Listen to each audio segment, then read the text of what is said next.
Hi all, welcome to LS U channel. ಇವತ್ತು ನಾನು ಹುರುಳಿಕಾಯಿ ಬಸ್ಸಾರು ಸಾಂಬಾರು ಮಾಡ್ತಾಯಿದ್ದೀನಿ. ತುಂಬ ಟೇಸ್ಟಿಯಾಗಿ ಸ್ಪೈಸಿಯಾಗಿರುತ್ತೆ. ಈ ಸಾಂಬಾರು ಮಾಡೋದು ತುಂಬ ಸುಲಭ. ನಾನಿಲ್ಲಿ 1 ಕಪ್ಪಷ್ಟು ಹುರುಳಿಕಾಳನ್ನ ಚೆನ್ನಾಗಿ ಹುರಿದು ನಂತರ ಇದನ್ನು ಬೇಯಿಸಿಟ್ಕೊತಾ ಇದ್ದೀನಿ. ಇದನ್ನೇನು ನೆನೆಸೋ ಅವಶ್ಯಕತೆ ಇರೋದಿಲ್ಲ. ನೋಡಿ, ನಾನಿಲ್ಲಿ 2 ವಿಷಲ್ ಕೂಗಿಸ್ಕೊಂಡಿದ್ದೀನಿ. ನೋಡಿ ಎಷ್ಟು ಚೆನ್ನಾಗಿ ಬೆಂದೋಗಿದೆ ಅಂತ. ನೀವು ಹುರಿದು ಮಾಡೋದ್ರಿಂದ ಅದರ ಟೇಸ್ಟೇ ಒಂಥರ ಚೆನ್ನಾಗಿರುತ್ತೆ. ಹಾಗೇನೂ ಕೂಡ ಮಾಡ್ಕೊಬಹುದು. ಆದರೆ ಹೆಚ್ಚು ರುಚಿ ನಿಮಗೆ ಹುರಿದ ನಂತರ ಟೇಸ್ಟ್ ಚೆನ್ನಾಗಿರುತ್ತೆ ಅಂತ ಹೇಳ್ತೀನಿ. ನಂತರ ಒಂದು ಕುಕ್ಕರ್ಗೆ ನಾನು ಎಣ್ಣೆನ ಹಾಕ್ಕೊಂಡು ಸಾಸಿವೆ, ಜಜ್ಜಿಟ್ಕೊಂಡಿರುವಂತಹ ಬೆಳ್ಳುಳ್ಳಿನ ಹಾಕ್ಕೊಂಡು ಕರಿಬೇವನ್ನು ಕೂಡ ಸೇರಿಸ್ಕೊತಾ ಇದ್ದೀನಿ. ಇದಕ್ಕೆ ನಾನು ಸಣ್ಣದಾಗಿ ಕಟ್ ಮಾಡಿ ಇಟ್ಕೊಂಡಿರೋ ಈರುಳ್ಳಿನ ಕೂಡ ಹಾಕೋತಾ ಇದ್ದೀನಿ. ಎಲ್ಲನೂ ಕೂಡ ಚೆನ್ನಾಗಿ ಫ್ರೈ ಮಾಡ್ಕೊಬೇಕು. ಮಳೆಗಾಲದಲ್ಲಿ ಅಥವಾ ಶೀತ ಆಗಿರೋರಿಗೆ ಈ ಸಾಂಬಾರು ಬಲು ರುಚಿಯನ್ನು ಕೊಡುತ್ತೆ ಅಂತ ಹೇಳ್ಬೋದು. ಇದಕ್ಕೆ ನಾನು ಟೊಮೊಟೊನ ಸೇರಿಸ್ಕೊತಾ ಇದ್ದೀನಿ. ಹುಳಿ ಹಾಕೋದ್ರಿಂದ ಟೊಮೊಟೊ ಇಲ್ಲಿ ನಾನು 1 ಟೊಮೊಟೊನ ಇಲ್ಲಿ ಸೇರಿಸ್ಕೊಂಡಿದ್ದೀನಿ. ನಿಮಗೆ ಎಷ್ಟು ಬೇಕಾಗುತ್ತೋ, ಹುಳಿ ಜಾಸ್ತಿ ಬೇಕಂತ ಹೇಳಿದ್ರೆ ಇನ್ನೊಂದು ಸ್ವಲ್ಪ ಸೇರಿಸ್ಕೊಳ್ಳಿ ಟೊಮೊಟೊನ.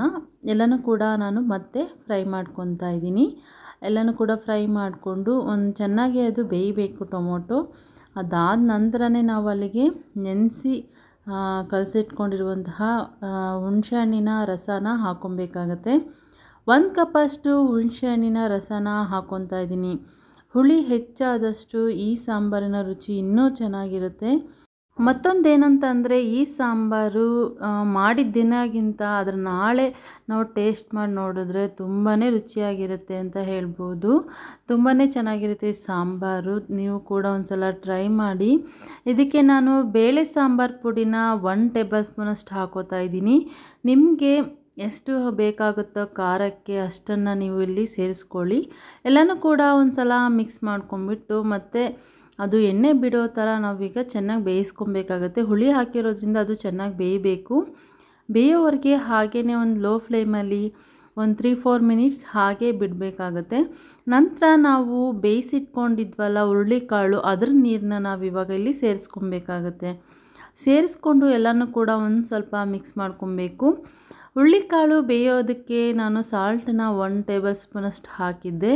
ಸೊ ಅದಕ್ಕೋಸ್ಕರ ಇದರಲ್ಲಿ ನಾನು ಸ್ವಲ್ಪನ ಸಾಲ್ಟ್ ಚೆಕ್ ಮಾಡಿಕೊಂಡು ಹಾಕೋತೀನಿ. ನೀವು ಕೂಡ ಎರಡೂ ಕಡೆ ಸಾಲ್ಟನ್ನ ಹೆಚ್ಚಾಗಿ ಹಾಕೋಬೇಡಿ.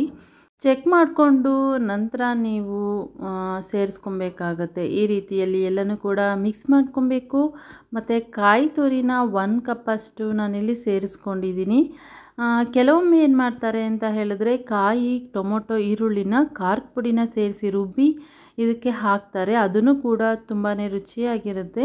ಮತ್ತು ನೀರನ್ನು ನೀವು ಸೇರ್ಸೋಕ್ಕೆ ಹೋಗಬೇಡಿ, ಏಕೆಂದರೆ ಇದು ಆಲ್ರೆಡಿ ನಾವು ಬೇಯಿಸಿಟ್ಕೊಂಡಿರುವ ನೀರೇ ಹಾಕಿರ್ತೀವಲ್ವ, ಅದು ಕರೆಕ್ಟಾಗಿರುತ್ತೆ. ನೋಡಿ, ಇಷ್ಟಿದ್ರೆ ಇರಬೇಕು. ತುಂಬ ನೀರಾಗಿಬಿಟ್ರೆ ಕೂಡ ಅದು ಟೇಸ್ಟ್ ಅಷ್ಟು ಚೆನ್ನಾಗಿರಲ್ಲ. ಸೊ ಅದಕ್ಕೋಸ್ಕರ ಇದನ್ನು ಒಂದು 2-3 ನಿಮಿಷ ಕುದಿಸ್ಬೇಕು. ನಂತರ ಇದಕ್ಕೆ ಒಗ್ಗರಣೆನ ರೆಡಿ ಮಾಡ್ಕೊತಾ ಇದ್ದೀನಿ. ಒಂದು ಪ್ಯಾನ್ಗೆ ಸ್ವಲ್ಪ ಎಣ್ಣೆನ ಹಾಕ್ಕೊಂಡು ಸಾಸಿವೆ, ಜಜ್ಜಿಟ್ಕೊಂಡಿರೋ ಬೆಳ್ಳುಳ್ಳಿ ಹಾಗೆ ಕರಿಬೇವನ್ನ ಸ್ವಲ್ಪ ಸೇರಿಸ್ಕೊಬೇಕು. ಎಲ್ಲನೂ ಕೂಡ ಫ್ರೈ ಮಾಡ್ಕೊಬೇಕಾಗತ್ತೆ. ನಂತರ ಈರುಳ್ಳಿನೂ ಕೂಡ ಹಾಕ್ಕೊತಾ ಇದ್ದೀನಿ. ಹುರುಳಿಕಾಳು ಪಲ್ಯ ಮಾಡೋದಕ್ಕೆ ನಾನು ಈ ರೀತಿಯಲ್ಲಿ ಈರುಳ್ಳಿನ ಹಾಕಿ ಫ್ರೈ ಮಾಡ್ಕೊತಾ ಇದ್ದೀನಿ. ಈರುಳ್ಳಿ ಗೋಲ್ಡನ್ ಕಲರ್ ಬರಬೇಕು. ಗೋಲ್ಡನ್ ಕಲರ್ ಬಂದ ನಂತರನೇ ನಾವು ಬೇಯಿಸಿಟ್ಕೊಂಡಿರೋ ಹುರುಳಿಕಾಳನ್ನ ಹಾಕ್ಕೊಬೇಕಾಗತ್ತೆ. ನೋಡಿ, 2 ಥರ ಇಂಗ್ರೀಡಿಯೆಂಟ್ಸ್, ಈಗ ಪಲ್ಯನೂ ಆಗುತ್ತೆ, ಜೊತೆಗೆ ಸಾಂಬಾರು ಕೂಡ ರೆಡಿ ಆಯಿತು ಅಲ್ವಾ. ತುಂಬ ಚೆನ್ನಾಗಿರುತ್ತೆ. ಬಿಸಿ ಬಿಸಿಯಾಗಿ ಮುದ್ದೆ ಮಾಡಿಕೊಂಡು ಅನ್ನದ ಜೊತೆಗೂ ಕೂಡ ತಿನ್ಬೋದು. ತುಂಬ ರುಚಿಯಾಗಿರುತ್ತೆ. ಹೈ ಪ್ರೋಟೀನ್ ಅಂತ ಹೇಳ್ಬೋದು ಹುರುಳಿಕಾಳು. ನೀವು ಖಂಡಿತವಾಗ್ಲೂ ಇದನ್ನು ವೀಕ್ಲಿ 1 ಸಲ ಆದರೂ ಮಾಡಿಕೊಂಡು ಟೇಸ್ಟ್ ಮಾಡಿ. ತುಂಬ ಆರೋಗ್ಯಕ್ಕೂ ಕೂಡ ತುಂಬಾ ಒಳ್ಳೆಯದಿದೆ. ನಾನು ಸ್ವಲ್ಪ ಸಾಲ್ಟನ್ನ ಕೂಡ ಸೇರಿಸ್ಕೊಂಡು ಮಿಕ್ಸ್ ಮಾಡ್ಕೊತಾ ಇದ್ದೀನಿ.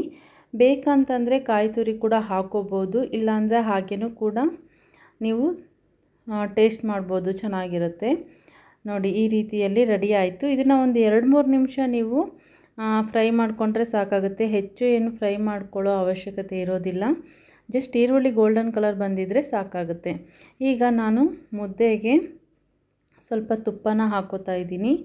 ತುಪ್ಪನ ಹಾಕ್ಕೊಂಡು ಇದಕ್ಕೆ ನಾನು ಮಾಡಿರುವಂತಹ ಹುರುಳಿಕಾಳು ಬಸ್ಸಾರನ್ನ ಹಾಕ್ಕೋತಾ ಇದ್ದೀನಿ. ಎಷ್ಟು ಚೆನ್ನಾಗಿರುತ್ತೆ ಗೊತ್ತಾ. ಮುದ್ದೆಗೂ ಕೂಡ ಹುರುಳಿಕಾಳು ಬಸ್ಸಾರಿಗೂ ಕೂಡ ಒಳ್ಳೆ ಸೂಪರ್ ಕಾಂಬಿನೇಷನ್ ಅಂತ ಹೇಳ್ಬೋದು. ಇದಕ್ಕೆ ಸ್ವಲ್ಪ ಪಲ್ಯನೂ ಹಾಕ್ಕೊಂಡಿದ್ದೀನಿ. ರೈಸ್ ಇಷ್ಟಪಡೋರು ರೈಸ್ನೂ ಕೂಡ ಹಾಕ್ಕೋಬೋದು. ಈ ವಿಡಿಯೋ ನಿಮಗೆ ಇಷ್ಟ ಆಗಿದೆ ಅಂತ ತಿಳ್ಕೊತೀನಿ. ನನ್ನ ಚಾನಲ್ ಇನ್ನೂ ಸಬ್ಸ್ಕ್ರೈಬ್ ಮಾಡಿಲ್ಲ ಅಂದರೆ ಸಬ್ಸ್ಕ್ರೈಬ್ ಮಾಡ್ಕೊಳ್ಳಿ. Thank you all.